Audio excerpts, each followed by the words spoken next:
Number one for New Country, 98.1 KHAK. It's Brian and Cortland, being joined in studio this morning by candidate for Cedar Rapids Mayor, Monica Vernon. Good morning. Good morning. Thanks for joining us. Well, thanks for having me. We are interviewing both candidates for the position of Cedar Rapids Mayor, and you are our next candidate, and it was narrowed down to two in the recent election.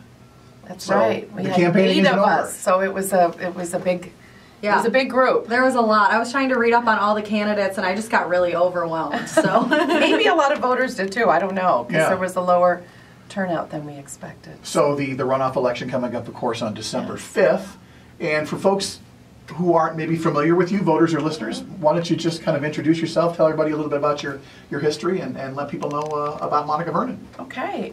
Well, sure. Monica Vernon. I'm running for mayor, and grew up here in Cedar Rapids. Went to Regis High School, and now I guess it's Xavier. But went to the University of Iowa. Started a small business here, Vernon Research Group, and did that for many years. Was chair of the Chamber of Commerce. Was president of the Junior League when we built the homeless shelter for women and children, the Madge Phillips, and ran for city council in '07.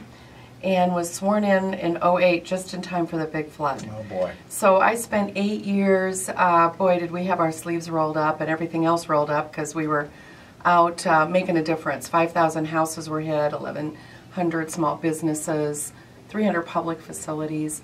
It was a lot to clean up and get back. I'm proud of the work we did. A lot of new things here in Cedar Rapids since the flood. A lot of work, though, yet to be done. Sure. And I am running based on my experience. For 6 years I was mayor pro tem, which is the vice mayor, and you know, hired the new city manager. That was something I led the council on.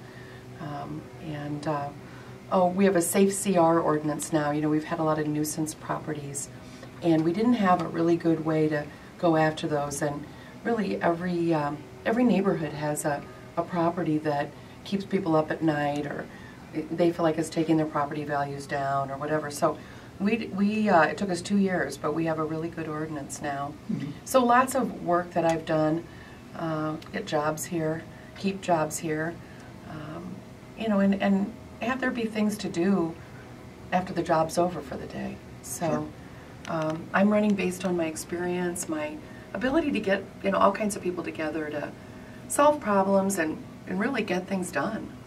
now, what draws you to the city of Cedar Rapids? Like, what do you love about the city? You know, I have always loved our parks, and Ellis Park's my favorite park, and I think it's because you can see the river. Mm-hmm. And, you know, so the river in some ways has been something we've been afraid of, but I think we also need to embrace it.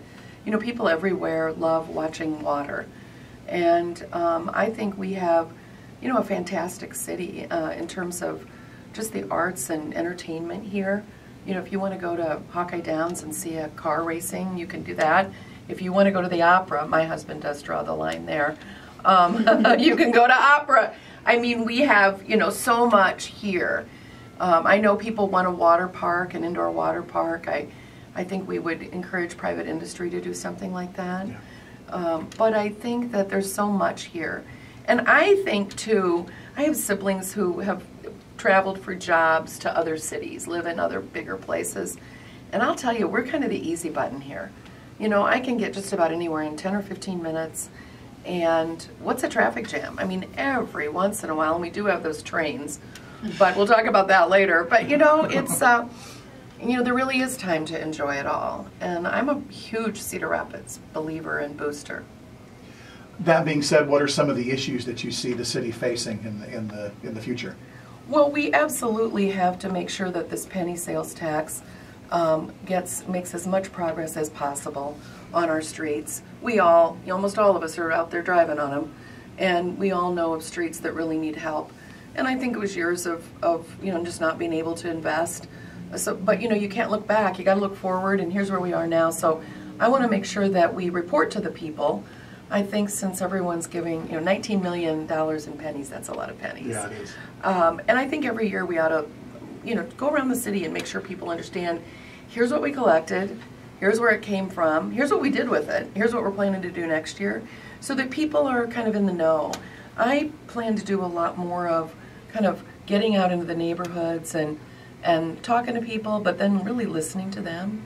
So I think the streets, I think we've got to finish our flood protection. You can kind of see the first pump station down there at the south of Nubo, for people who haven't seen that, and you can see some of our grassy levee down there.